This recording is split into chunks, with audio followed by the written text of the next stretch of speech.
Sim. Bom dia, boa tarde, boa noite a todos, a quem estiver assistindo nessa nossa semana universitária. Eu espero que vocês estejam aproveitando. Meu nome é Max Carvalho, eu sou da Liga Acadêmica de Neurologia e Neurocirurgia da UNB. Hoje eu vou falar sobre uso abusivo de álcool, consequências neurológicas do consumo exagerado de bebidas alcoólicas. Muito bem.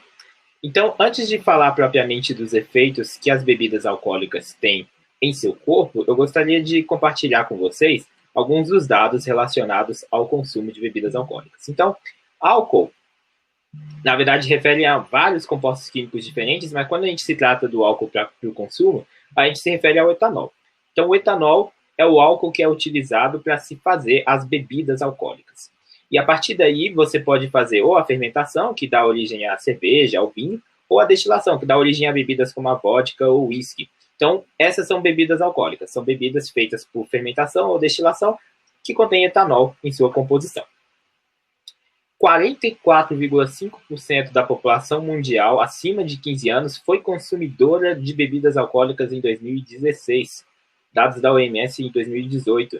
Isso equivale a 2,3 bilhões de pessoas. Então, estamos falando aqui de um hábito, de um costume muito relevante para uma parcela imensa da população mundial. E se você pegar alguns países específicos, vai ter uma presença ainda maior, proporcionalmente.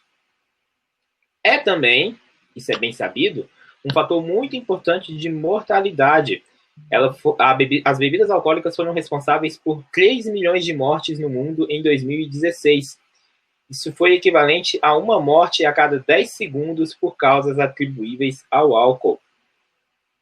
E se trata, de fato, de um hábito muito difundido e muito presente na história da humanidade, presente já há muito tempo, bem desde antes da antiguidade, e difundido no mundo todo com mais ou menos presença, mas faz parte das culturas de nossa sociedade de uma maneira geral e disseminada. Já no Brasil, nós temos esses seguintes dados.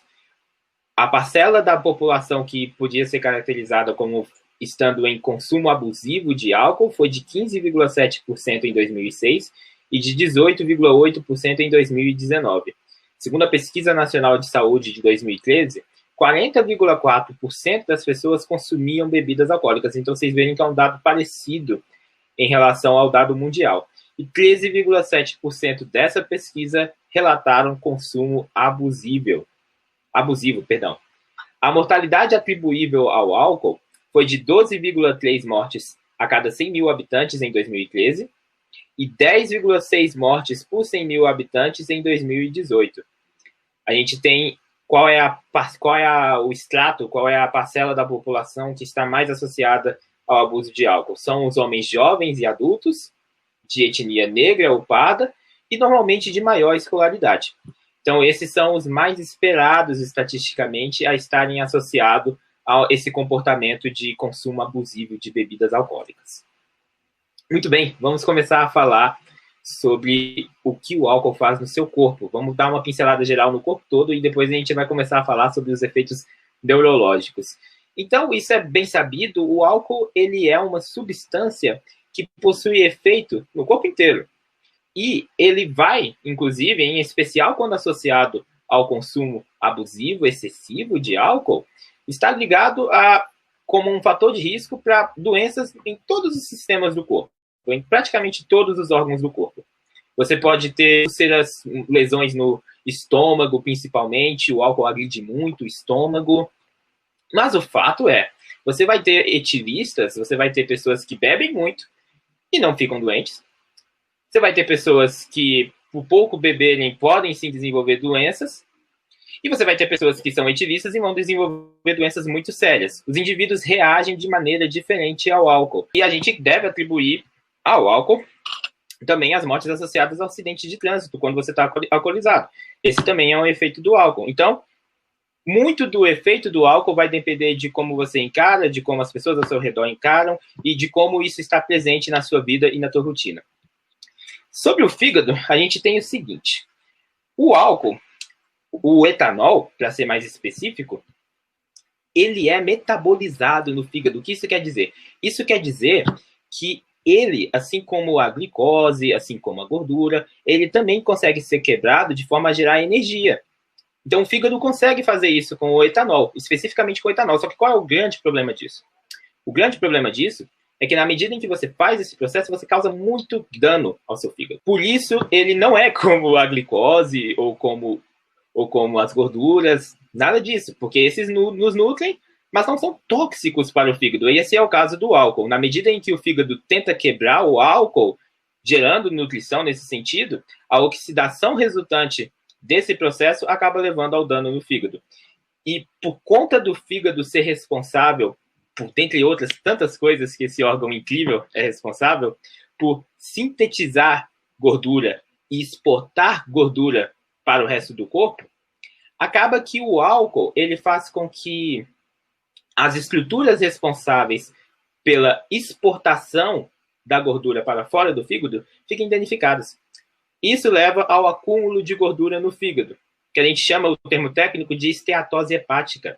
E aí estão descritas também as doenças hepáticas que acontecem em tiristas. Você tem a esteatose hepática, como eu mencionei, a hepatite alcoólica, ou seja, a inflamação gerada por todo esse ambiente danoso e tóxico produzido pelo álcool, a cirrose, aí já estamos falando de uma doença caracterizada por uma perda da função renal muito grave, e câncer.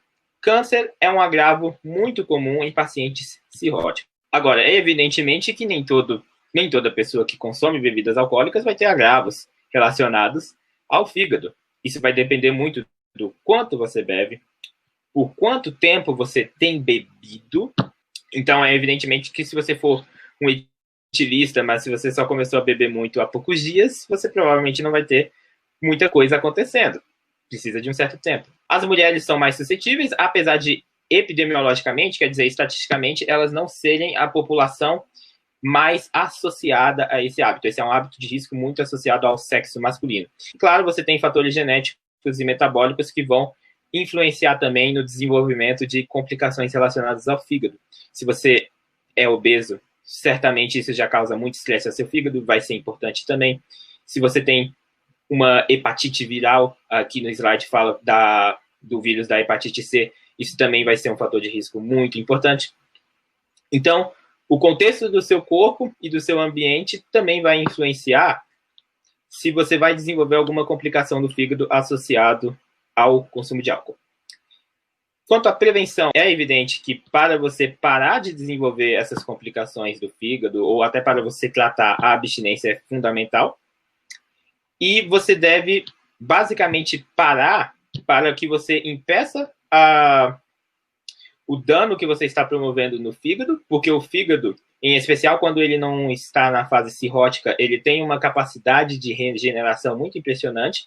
Então, a abstinência é muito importante para que você pare com esse dano que você está causando no fígado e permita que o fígado consiga se recuperar.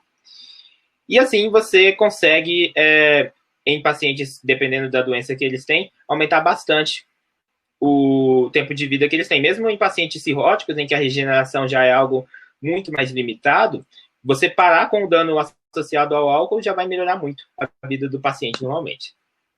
Agora, quanto ao pâncreas. Então, como funciona quanto ao pâncreas?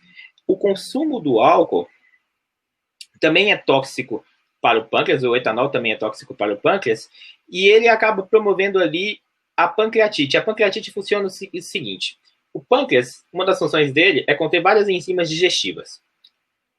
Quando você tem uma pancreatite, é porque você tem algo que causou um dano que fez a liberação dessas enzimas, que normalmente estão guardadinhas para fora, e essas enzimas começam a autodigerir o pâncreas. Então, a gente está falando de uma inflamação muito grave. Então, pode acontecer o seguinte: você pode, em um certo dia aí, beber muita bebida, e isso vai levar a uma pancreatite aguda. Então, ou seja, uma pancreatite ali naquele momento, por conta do consumo extremamente alto de bebida em um momento. Ou você pode ter um etilista que bebe ao longo de vários anos, uma quantidade elevada, e isso vai levando a um dano progressivo ao pâncreas, que vai levando à pancreatite crônica, que pode, inclusive, evoluir para o câncer também. Dessa forma, é assim que funciona, mais ou menos, a lesão relacionada ao álcool, que rompe com as células acinárias pancreáticas. As células acinárias pancreáticas são onde se guardam as enzimas digestivas.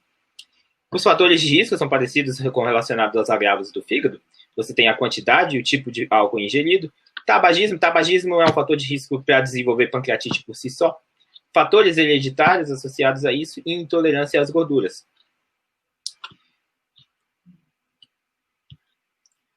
Quanto ao sistema cardiovascular, então é bem sabido também que quando você tem um consumo exagerado de bebidas alcoólicas cronicamente, você tem um aumento prolongado e sustentado da pressão arterial. Isso pode desenvolver por si só pressão arterial, hipertensão arterial. Uma doença muito grave associada com o consumo exagerado de bebidas alcoólicas é uma doença que faz com que o seu coração, com o tempo, fique grande, muito grande. Ele fica todo dilatado. E isso é um problema porque ele dilata tanto que as células musculares do coração começam a perder força. E isso vai te trazer muitos problemas, evidentemente. É a tal da cardiomiopatia dilatada alcoólica. O álcool, ele tem um efeito tóxico sobre as células musculares do coração e isso faz com que ele, com o tempo, dilate muito, até que você comece a perceber problemas em relação a isso. O álcool também está associado com problemas relacionados às células que conduzem os impulsos elétricos do coração. E também tem um potencial risco de desenvolver AVC por conta disso. O seu coração ele começa a bater de uma forma não rítmica, ele não fica batendo de uma forma regular. Isso pode aumentar o risco de AVC porque você forma um trombo associado a algumas arritmias, como a fibrilação atrial. Por outro lado, você tem alguns estudos que mostram benefícios do álcool em pequenas quantidades ou moderadas na doença arterial coronariana. Então,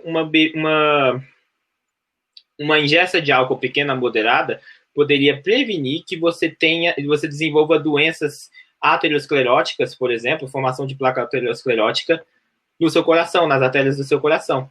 O grande problema é que isso é baseado em estudo epidemiológico, estudo estatístico. Você não teve um ensaio randomizado, ou seja, você não teve um cenário no qual pessoas foram convidadas para serem acompanhadas especificamente para isso, grupo controle, tudo aquilo bonitinho, isso nunca aconteceu. Então, você não vai ver, e nenhum de nós vai, de forma alguma, recomendar o consumo de bebida alcoólica como prevenção para problema de saúde, até considerando também todos os outros possíveis malefícios desse consumo, nunca vai ser, pelo menos por enquanto, uma conduta médica a ser recomendada. Vamos falar agora sobre alguns dos efeitos do álcool no sistema nervoso. O álcool, ele é uma droga psicotrópica que acaba trazendo modificações tanto fisiológicas quanto comportamentais, podendo gerar dependência. Como funciona isso? O álcool, ele tem efeito no circuito de recompensa. O circuito de recompensa, o principal neurotransmissor dele, a gente sabe que é a dopamina. Esse circuito, ele está relacionado ao incentivo que você tem a comportamentos que são vantajosos para a sua sobrevivência. Só que o álcool acaba interagindo nesse circuito de uma forma muito exagerada. Então, quando você tem uma bebida, um consumo muito prolongado do álcool, você estimula esse circuito cada vez mais. Isso leva a um ciclo vicioso no qual você, por conta desse circuito, desenvolver uma certa tolerância aos efeitos do álcool, você precisa cada vez mais bebida para gerar o mesmo estímulo e há esse incentivo continuado por parte do sistema nervoso a você continuar bebendo, que é a dependência. E é evidente também que você tem relacionado ao álcool, você ganha, enquanto você está alcoolizado, uma certa incoordenação motora, você tem uma diminuição do tempo que você reage a estímulos, você está com um estado de consciência um pouco alterado, em especial dependendo do quanto você bebeu. O que esses e outros fatores mostram que álcool e trânsito simplesmente não é uma combinação que funciona. E, de certa forma, a gente pode associar com o álcool, pelo menos como consequência indireta, quando você se envolve em um acidente de trânsito, os traumatismos crânioencefálicos, que são um agravo muito comum do sistema nervoso, pelo menos indireto, relacionado ao consumo de álcool. Porque, em especial, quando a gente trata de pessoas que são etilistas, é muito possível que elas acabem se envolvendo em acidentes de trânsito. Você tem os efeitos neurológicos e psicológicos, essas mudanças de comportamento, que a gente sabe que variam tanto de pessoa para pessoa, tanto a curto prazo, ou seja, naquele momento que você bebeu e que você está alcoolizado, quanto você tem mudanças a longo prazo também. Você tem, por exemplo, pessoas que só de passar em um bar, essas pessoas podem até estar tentando parar de beber, ou, em especial, quando elas entram no bar, elas acabam manifestando sintomas de crise de abstinência, porque houve um condicionamento por muito tempo relacionado a eu estou nesse tipo de ambiente, com esses tipos de pessoas, esse cenário todo, logo eu vou beber. E aí é muito difícil para essa pessoa estar nesse ambiente, e por isso, muitas vezes, alguns etilistas, mesmo os que estão lutando contra a bebida, acabam manifestando sintomas, por exemplo, de crise de abstinência nesse contexto. E o álcool possui efeitos ao longo de todo o sistema nervoso, desde o encéfalo até os músculos esqueléticos. Quando você consome em doses baixas, a gente classifica o álcool como uma droga depressora do sistema nervoso central. Eu já vou explicar daqui a pouco o que isso quer dizer. Mas quando você consome em doses baixas, você tem uma função estimulante em um primeiro momento, uma euforia e desinibição. Por que isso acontece? Eu acabei de falar que é uma droga depressora, não é? Quer dizer, do que eu estou falando, isso não parece depressão. Bem, existe uma região do seu cérebro chamada de área pré-frontal. Essa área pré-frontal, ela está relacionada com o controle do seu comportamento social. Quando você bebe, você tem, em especial em pequenas doses, uma depressão do funcionamento dessa área. E aí você começa a fazer coisas que você não faria de jeito nenhum, você começa a falar coisas que você não faria de jeito nenhum. Acho que vocês sabem do que eu estou falando. É nesse sentido ainda que o álcool atua como uma droga depressora no sistema nervoso.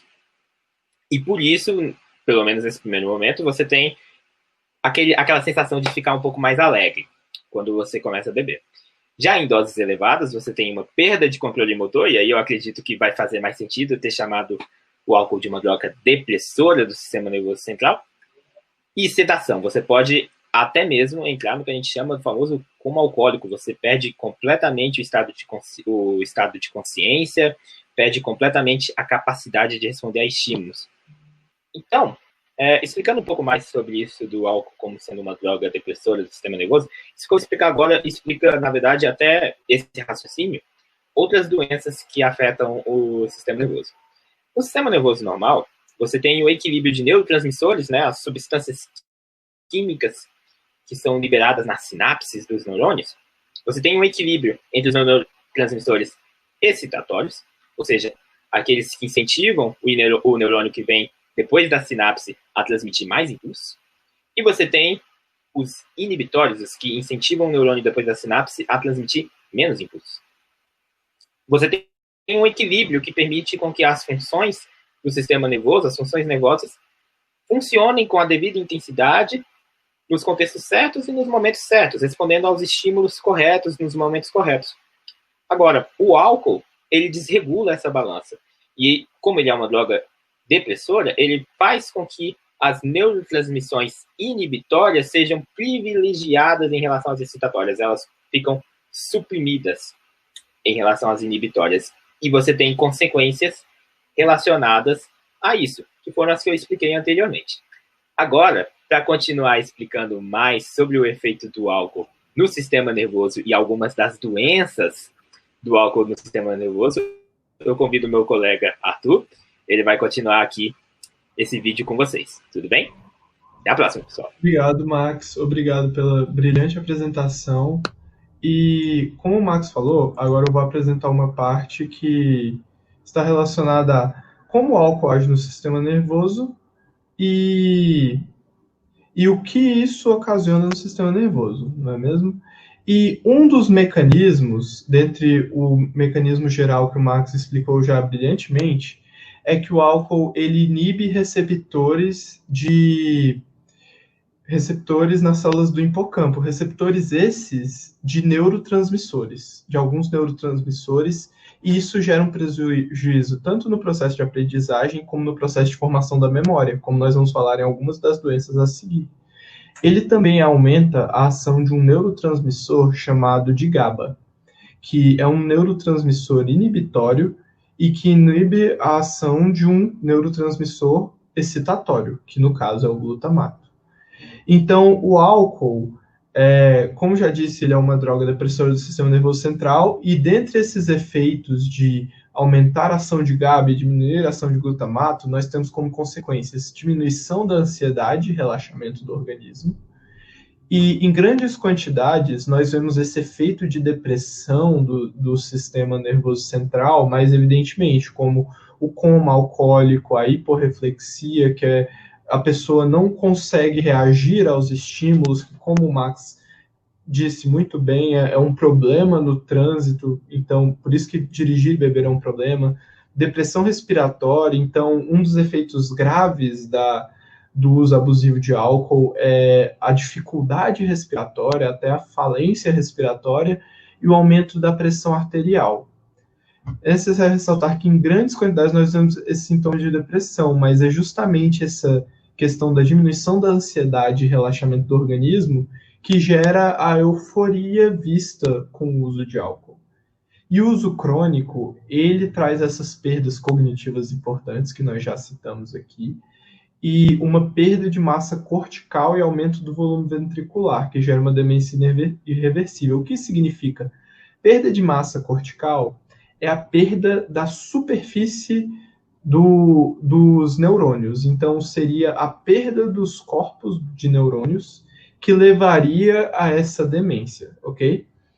E esse uso crônico de álcool também gera um comprometimento motor e neuropatias periféricas, que seriam doenças do sistema nervoso que não se encontram no crânio, se encontram nos nervos do braço, da perna e de outras regiões do corpo. Quanto a sistema nervoso, álcool e tolerância, a tolerância é uma tentativa do cérebro de compensar os efeitos da droga. E ela pode ser causada pela adaptação de canais proteicos e iônicos que se tornam indiferentes e insensíveis à presença do álcool, como uma forma de resposta a essa substância tóxica no organismo.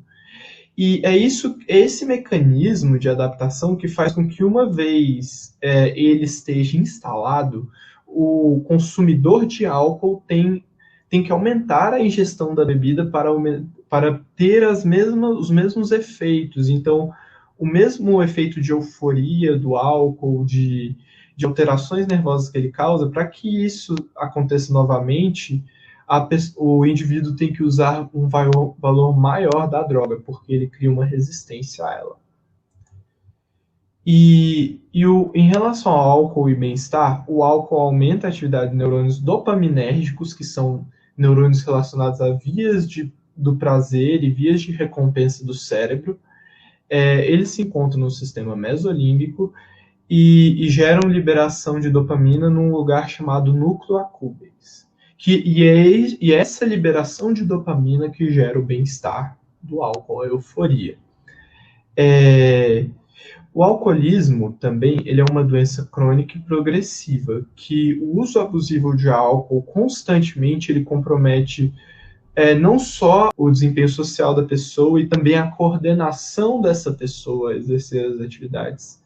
Sendo que nós devemos ressaltar que o consumo crônico de álcool ele não é uma coisa só individual, ele é uma coisa social, porque fatores ambientais, sociais, emocionais, psíquicos e genéticos influenciam no desenvolvimento do alcoolismo.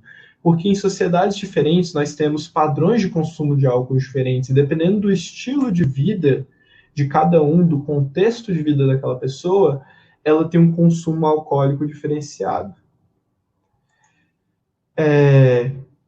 E quais são os elementos da síndrome de dependência alcoólica? Seria o estreitamento do repertório, a saliência do comportamento de busca de álcool, ou seja, aquela pessoa busca mais álcool no dia a dia dela, durante as atividades dela, uma reinstalação, volta ao padrão antigo de dependência após a abstinência, uma pressão subjetiva, ou seja, que a pessoa causa nela mesma da necessidade de beber, um alívio ou evitação dos sintomas de abstinência pelo aumento de ingestão da bebida, um aumento de tolerância ao álcool, como nós já falamos posteriormente, e sintomas repetidos quando em abstinência, como tremor, náuseas, vômitos, sudorese, cefaleia, tontura, irritabilidade, ansiedade, fraqueza, depressão, pesadelos e alucinações.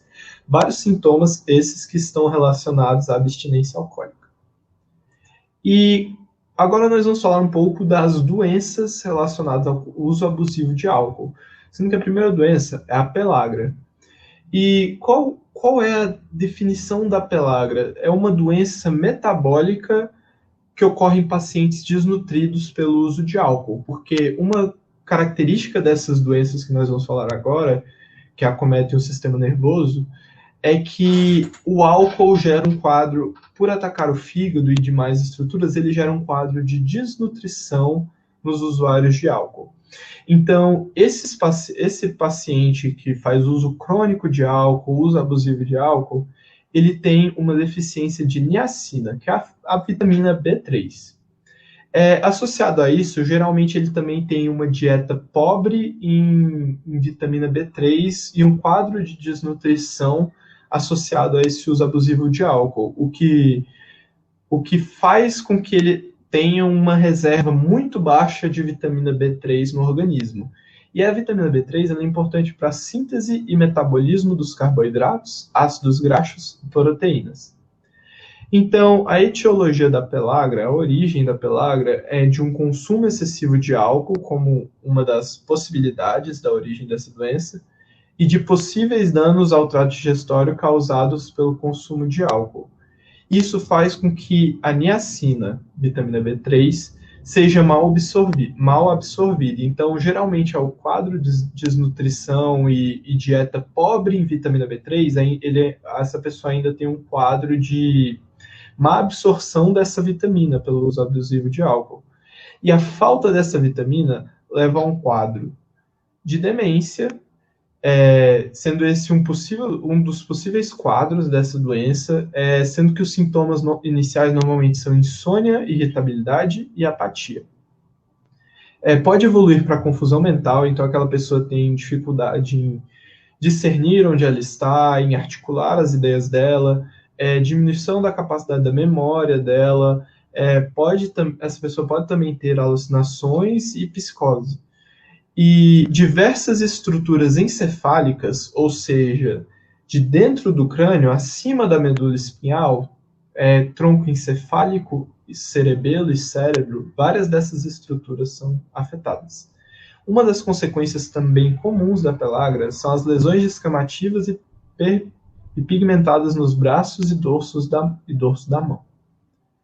Outra doença é o beriberi, que ele já é uma consequência também de desnutrição, mas da deficiência da tiamina, que é a vitamina B1, que ela ocorre juntamente, também por deficiência dessa vitamina, com uma síndrome que nós vamos explicá-la melhor nos próximos slides, que é a síndrome de Wernicke-Korsakoff. Os sinais e sintomas de beriberi, os sinais dessa deficiência de tiamina, eles costumam aparecer de 2 a 3 meses, e ele é um quadro semelhante ao da pellagra. O paciente ele tem um quadro, geralmente, de desnutrição, com um consumo grande de álcool, essa pessoa não tem uma alimentação adequada, então, associada a uma lesão intestinal, ela tem uma dieta pobre em tiamina, o que faz com que, se ela tem alguma reserva de tiamina, essa reserva acabe rápido e a tiamina entre em falta no organismo. E o beriberi, os sintomas iniciais são insônia, nervosismo, irritação, fadiga, perda de apetite e energia. Sintomas esses que fazem muito sentido com o significado da palavra beriberi, que na tradução dela, ela significa mal-estar, um grande mal-estar. E sintomas mais graves do beriberi são parestesia, que são dormência de membros, então dormência de braço, dormência da perna, a pessoa não tem dificuldade ou não consegue movimentar esses membros, edema de membros inferiores, então ela tem um inchaço nas pernas, isso geralmente é causado por alguma dificuldade de circulação sanguínea, pois, como nós já falamos, o consumo abusivo de álcool ele também pode gerar problemas cardíacos e a falta da vitamina B1 pode ter consequências cardíacas também. Uma dificuldade respiratória, quando essa pessoa apresenta um quadro mais grave, e uma cardiopatia, ou seja, uma doença de coração, porque a diminuição de produção de acetilcolina com a falta da vitamina B1, sendo que a acetilcolina é o principal neurotransmissor que atua para o bom funcionamento do coração. E todos esses sintomas mais graves, em conjunto, eles podem levar ao óbito dessa pessoa, o que faz com que uma pessoa com esses sintomas, que apresente esse quadro, precise de tratamento rápido e administração de tiamina num centro médico. Pode levar a óbito, e a vitamina B1 ela é presente em cereais, grãos, legumes, leveduras, nozes e carnes, sendo que das carnes são especialmente em vísceras, carne de porco e de vaca.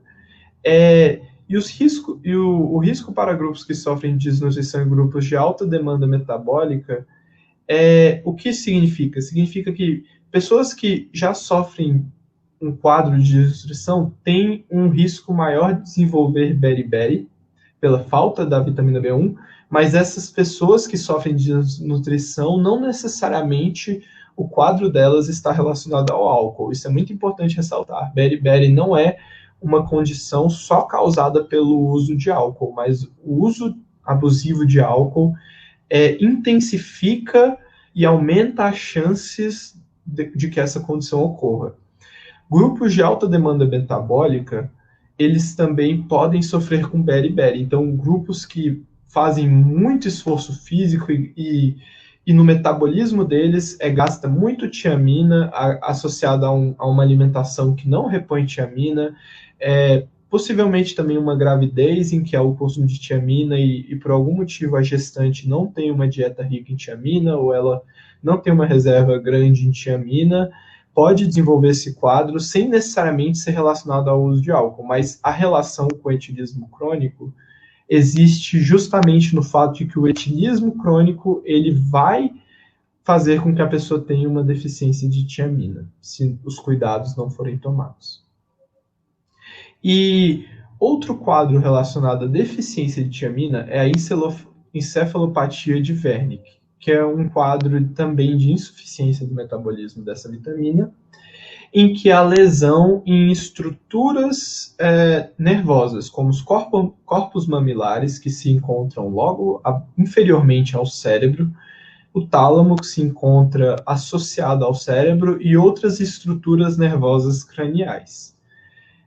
Na encefalopatia de Wernicke, então, nós vamos ter lesões nessas estruturas que vão levar a quadros, a diversos quadros clínicos, sintomas, que, em especial, nós temos 3, que são a confusão mental. Então, essa pessoa vai ter dificuldade em organizar suas ideias, em perceber onde ela está, em formular respostas.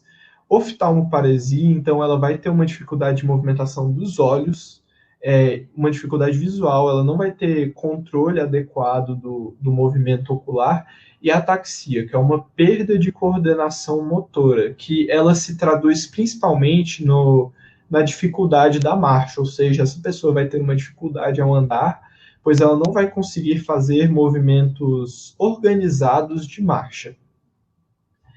E essa encefalopatia de Wernicke, ela é associada à síndrome de Wernicke-Korsakoff, que é um quadro da encefalopatia de Wernicke, em que a deficiência de tiamina se desenvolve cada vez mais, causando uma lesão cada vez maior, que leva à síndrome amnésica de Korsakoff, que é a próxima doença que nós vamos falar. Ou seja, a síndrome de Wernicke-Korsakoff é uma junção da encefalopatia de Wernicke, que em um quadro de deficiência de tiamina, que leva a uma lesão nervosa cada vez mais grave, que gera também síndrome de amnésica de Korsakoff, associada à encefalopatia de Wernicke. A reversão da encefalopatia de Wernicke, essa é uma característica importante ressaltar, que a encefalopatia de Wernicke, se tratada de forma adequada e cedo, ela pode ser revertida. Isso é feito com a administração de tiamina, ou seja, nós vamos corrigir o quadro de desnutrição do indivíduo.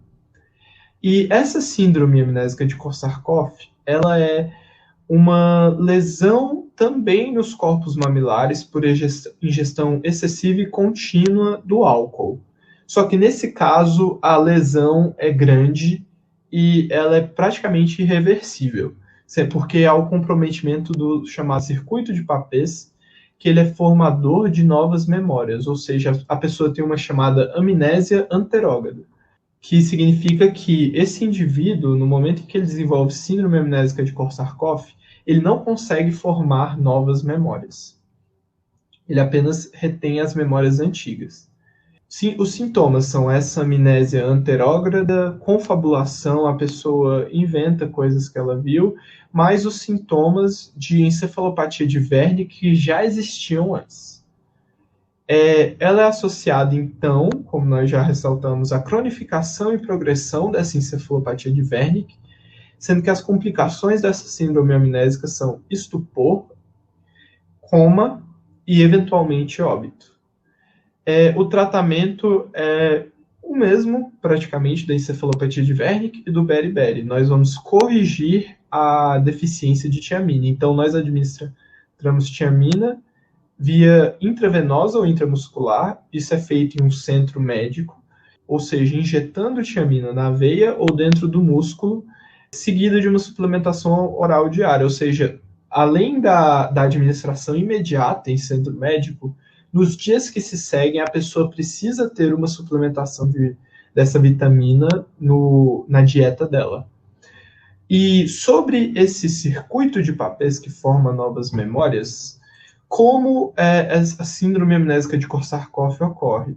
Bem, inicialmente, como a nossa memória é formada? Ela é formada principalmente nesse circuito hipotálamo, tálamo anterior, córtex cingulado e hipocampo. Sendo que os estímulos emocionais, eles são interpretados pelo tálamo e enviados tanto ao córtex sensorial, que é a parte do cérebro responsável pela interpretação e gerenciamento das informações sensoriais, quanto ao hipotálamo. Ou seja, o estímulo emocional ele está associado à formação da memória. E onde ocorre a síndrome amnésica de Korsakoff? Bem, como nós falamos, existe uma estrutura chamada de corpos mamilares que sofre lesão com o uso crônico e abusivo de álcool. E essa estrutura, ela se encontra numa seção que não é bem demonstrada nesse esquema, mas que liga o tálamo anterior ao hipocampo. Ou seja, como essa estrutura, bem aqui no meio, que são os corpos mamilares, sofrem lesão, nós perdemos o contato do tálamo anterior com o hipocampo, e isso dificulta a formação de novas memórias. E é por essa lesão que ocorre a síndrome amnésica de Korsakoff. Outra doença é a degeneração cerebelar. O cerebelo é essa estrutura que fica logo abaixo do cérebro, essa estrutura em verde. E o que é essa degeneração cerebelar? Elas são lesões cerebelares que ocorrem com a morte desse tipo de célula, que são as chamadas células de Purkinje, presentes no cerebelo, que morrem devido ao metabolismo alcoólico que gera acetaldeído. Ou seja, quando o álcool é metabolizado no fígado, parte do efeito tóxico dele é devido ao fato de que quando ele é digerido, é gerado como produto o acetaldeído, que ele é também tóxico para o organismo. E como a degeneração cerebelar aparece? Os tipos de degeneração são diferentes de acordo com o sexo e a idade da pessoa, e essa degeneração ela é potencializada quando o consumo de álcool ocorre com outras drogas. Então, esse processo de morte de células no cerebelo, ele aumenta se outras drogas estão associadas ao álcool. E as consequências dessa degeneração são que as lesões cerebelares causam ataxia de marcha do tronco, ou seja, é gerada uma perda de coordenação, pois a principal função do cerebelo é a coordenação dos movimentos, é o refinamento dos movimentos. Então, quando as células do cerebelo vão morrendo, a pessoa perde a capacidade de manter o tronco dela organizado em relação ao corpo, ela perde o controle fino do tronco, ela apresenta dificuldade ao andar, porque os movimentos dela começam a se tornar desorganizados. Ela apresenta alteração do equilíbrio e da coordenação motora, então dificuldade para escrever, por exemplo. E isso é um problema porque gera uma dependência desse indivíduo para as atividades básicas do dia a dia, e isso é muito prejudicial. Agora, a próxima doença sobre a qual nós vamos falar, ela acomete na região do tronco encefálico, especialmente a região chamada ponte, que é essa região aqui central. E por que essa região se chama ponte? Justamente porque ela faz a ligação do tronco encefálico com o bulbo e o mesencéfalo, sendo o bulbo a porção inferior do tronco encefálico e o mesencéfalo a porção superior, logo abaixo do cérebro. Então, essa região faz a ligação ficando logo no meio. E a doença causada pelo uso abusivo de álcool é denominada mianólise pontina, que é uma síndrome causada por uma diferença osmótica gerada pelo uso abusivo de álcool. A fisiopatologia dessa doença ainda não é totalmente elucidada, mas se sabe que o consumo crônico de álcool é um fator de risco, porque a causa dessa doença advém de uma hiponatremia, que é um nível corporal baixo de sódio, que é corrigido e ao longo do tempo e posteriormente gera uma desmielinização de várias estruturas nervosas, sendo a principal delas, a mais acometida, a ponte. Por isso o nome de mielinólise pontina. Sendo que as consequências da mielinólise pontina são fraqueza nos 4 membros, dificuldade de controle da face e de fala, e síndrome do encarceramento, que é também chamada de síndrome do locked-in, que é uma síndrome em que o indivíduo ele perde a capacidade de movimentação corporal, não consegue mais mexer o pescoço, o tronco, os membros, mas esse indivíduo ainda consegue mexer os olhos, piscar e movimentar os olhos e ele tem o nível de consciência dele existente ainda. Ele ainda é consciente, ele consegue pensar, raciocinar em relação ao ambiente de volta, mas ele não consegue verbalizar, nem interagir de nenhuma forma com o ambiente. Por isso, síndrome do encarceramento é como se essa pessoa estivesse presa dentro do corpo dela. E nos casos mais graves, a mielinólise pontina pode levar ao óbito também.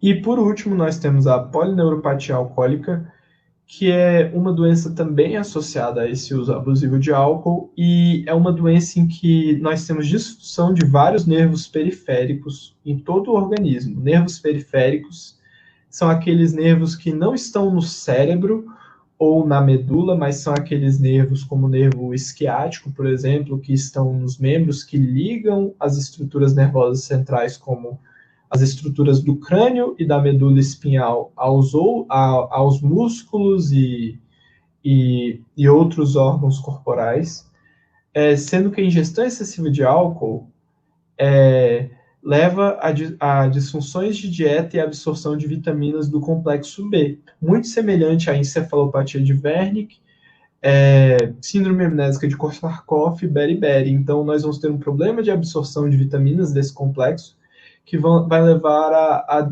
a disfunção, a um funcionamento inadequado ou perda de funcionamento de diversos desses nervos periféricos. Sendo que a perda do funcionamento adequado dessa inervação leva a alterações de força e de sensibilidade. Então, você perde força nos membros, também perde a sensibilidade adequada, tanto de vibrações, de toque, de temperatura, e os reflexos dos membros também podem ser comprometidos, fazendo com que a pessoa, por exemplo, se ela pise num prego, ou se ela tem alguma estrutura do corpo colocada próxima ao fogo, ela não tem aquele reflexo de defesa mais, o que também pode levar a outras lesões secundárias a essa polineuropatia. E geralmente esses sintomas de alteração de força, de sensibilidade, de reflexo, eles começam nas extremidades, então nas mãos e nos pés. E então, para a gente finalizar, então vamos tentar chegar a um consenso sobre o álcool. Como o álcool é usado e quando beber se torna um problema. Então, além de todos os danos que nós já falamos, o álcool está relacionado a outros prejuízos sociais, não só associados diretamente ao efeito no organismo do indivíduo, alterações na saúde desse indivíduo, mas também ao distanciamento emocional dessa pessoa, perda de prazeres habituais que ela pode substituir pelo uso de álcool. O álcool também tem uma relação de causa e efeito com a violência, em particular com a violência doméstica, em que o estado de alteração causado pela bebida pode tornar o indivíduo mais agressivo. Também temos uma associação de que o uso de álcool na infância e adolescência pode predispor a um consumo problemático tanto de álcool quanto de outras drogas ilícitas no futuro. E dados da Pesquisa Nacional de Saúde Escolar do ano de 2011, feita com alunos do 9º ano do ensino fundamental, indicam que 71,4% já experimentaram álcool e que 27,3% consomem álcool regularmente, o que torna uma preocupação, já que, como nós falamos, o uso de álcool em indivíduos muito jovens predispõe o consumo problemático dessa substância no futuro. Então, torna-se difícil que esse indivíduo que consome álcool já desde cedo torne-se um consumidor consciente e é isso. E nós também temos que discutir esse problema, que é quando beber se torna um problema, porque não é todo mundo que bebe que desenvolve doença, não é todo mundo que bebe que se torna agressivo, não é todo mundo que bebe que cria um problema para outros e para ela mesma. Porque o nosso padrão de uso, principalmente na sociedade brasileira, o uso de álcool é um uso recreativo, ocasional. Então, as pessoas bebem como um prazer, como um divertimento, como um motivo para reunião, e isso não tem comprometimento social e de saúde. E há também indivíduos que fazem uso habitual,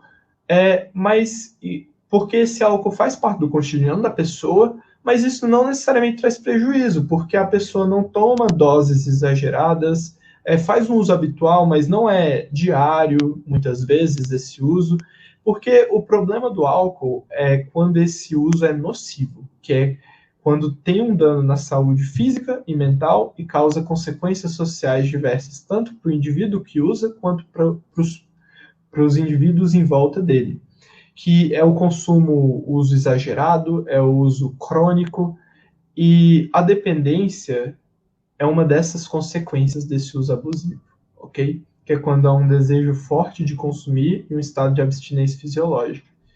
Então, beber não necessariamente é um problema, nós devemos clarificar isso, mas o uso de álcool deve ser consciente.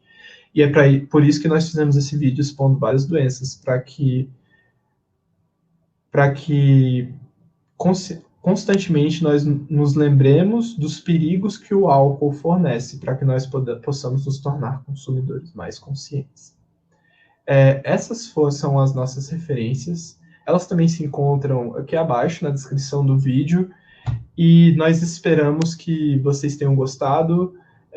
Deixem comentários, sugestões para que nós possamos melhorar nossos futuros vídeos. Nosso canal ainda é novo, nós estamos agora participando da Semana Universitária, que é um evento da UNB, que é a nossa universidade, né, a Universidade de Brasília, e confira também a programação da Semana Universitária da UNB, que ela está bastante interessante. Infelizmente, esse ano nós não temos atividades presenciais devido à pandemia, né, de Covid-19, mas a Semana Universitária é um evento bem interessante, confiram, e muito obrigado pela atenção que vocês nos deram.